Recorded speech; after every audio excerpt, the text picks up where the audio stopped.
Well, 2 out of 3 ain't bad.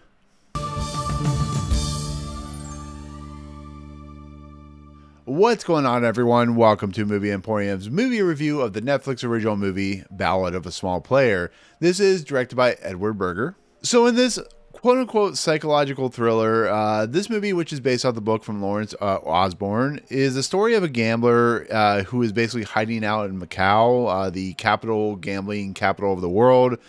He is an individual that is losing a lot of money. He owes the casino a lot of money. He owes somebody else a lot of money. And he is an individual that is starting to collapse under the weight of his stupidity. Well, comes along a character named Dao Ming, who basically is willing to help him. And he also has a bounty hunter played by Tilda Swinton, who basically wants money back from his character. And so this movie, which is very sweaty, is a story of an individual who needs to find a way to win money because he plays Baccarat. And yeah, that's kind of the synopsis of this movie. It's about a look into a gambler who causes a lot of pain in a lot of people's lives. So there you go. So a director like Edward Berger is a really talented one at this point. His creative style and his uniqueness to his directorial style is a lot of fun. If you've seen All Quiet on the Western Front, which is his remake, as well as Conclave, which I think came out last year or the year before, which is a really like one of my favorite movies of that year, you know he's really talented. And then you get people like Tilda Swinton, and you get people like Colin Farrell in the mix, and you hope for the best, to be fairly honest. Once again, this is based off a Lawrence Osborne book, which I have not read, and I hear a lot of a lot of great things about it. So going to a movie like this, I love the trailer. I think it looks beautiful.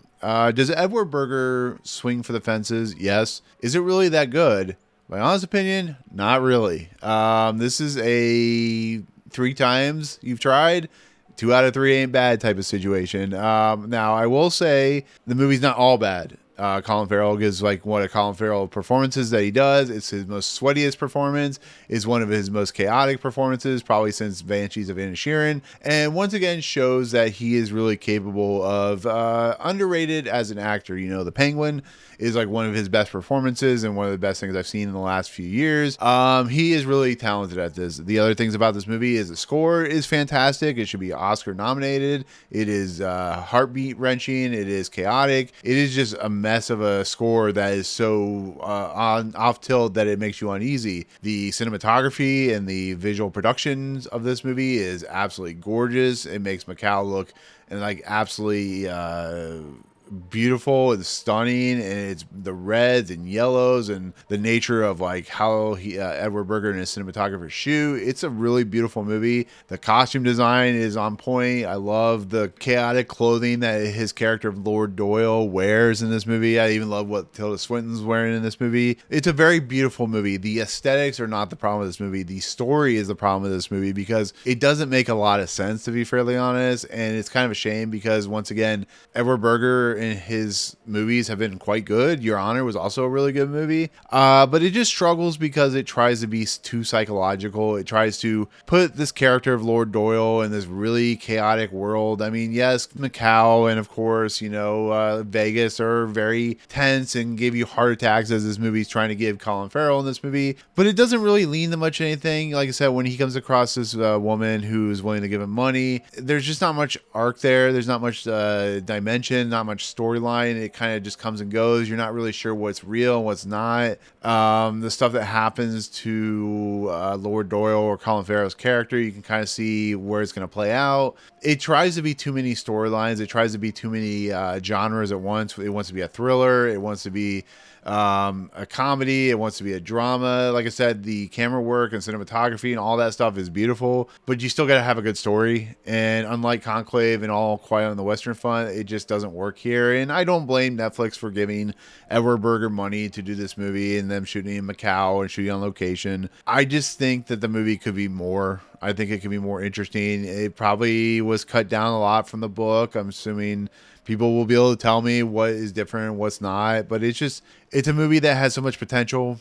It has great things, but the story just goes into weird places and it just kind of ends, and it kind of reveals stuff, and it's just like, it's not that interesting. Even making the game that they play in this movie not really add up to much of anything. And once again, it leans into something I thought was going to happen in the movie, but it doesn't. I won't spoil it, but I don't find anything about this movie outside of, like I said, the production design and stuff like that really fulfilling. It really is a strange thing. But once again, a director can have a misfire. It happens.